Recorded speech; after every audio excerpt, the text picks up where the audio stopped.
Hi, my name is Raquel Bouça-Machado. I recently completed my PhD in Professor Joaquim Ferreira lab here at TMM.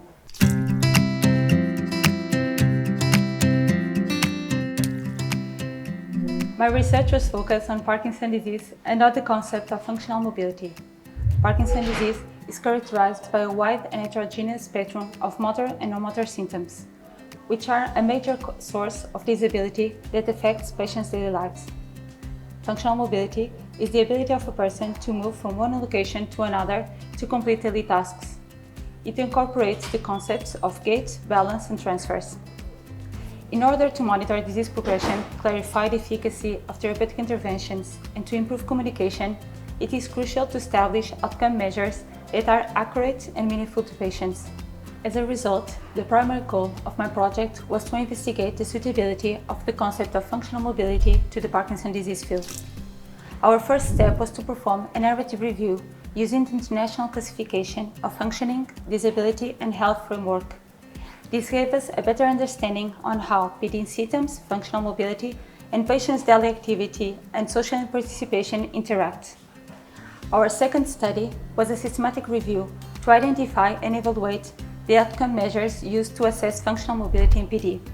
To that end, and because functional mobility was a poorly defined concept, we needed first to establish the functional mobility definition that we will use.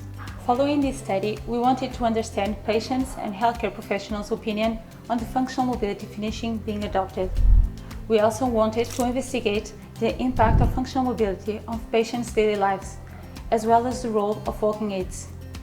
We conducted 4 focus groups for this purpose, with patients in the early and advanced stages of the disease, physiotherapists and neurologists. During the PhD, we realized the importance that gait assessments using technological devices were gaining in the PD field, specifically in evaluating functional mobility.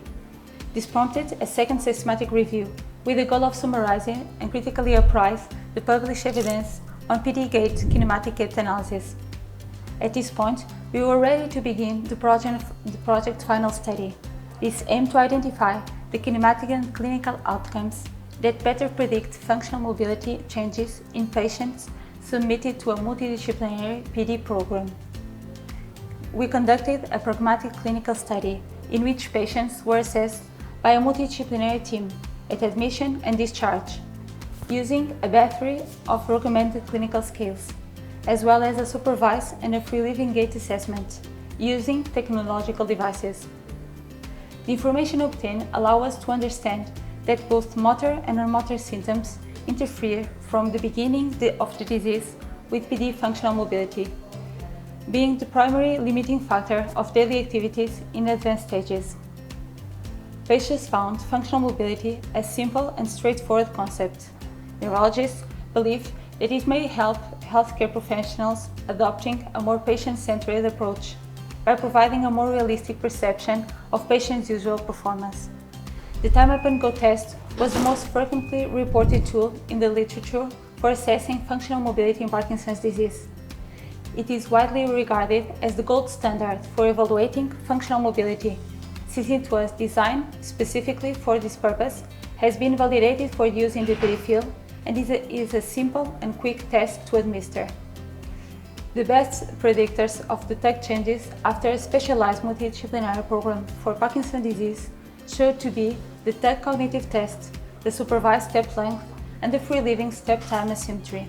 With this project, we demonstrate that functional mobility is a useful outcome in the field of Parkinson's disease, that is simple to measure, and that it can provide a more global and realistic information on patients' daily performance. We hope that the evidence presented here contributes to a better assessment of patient needs and to improve the quality of care provided. Thank you very much.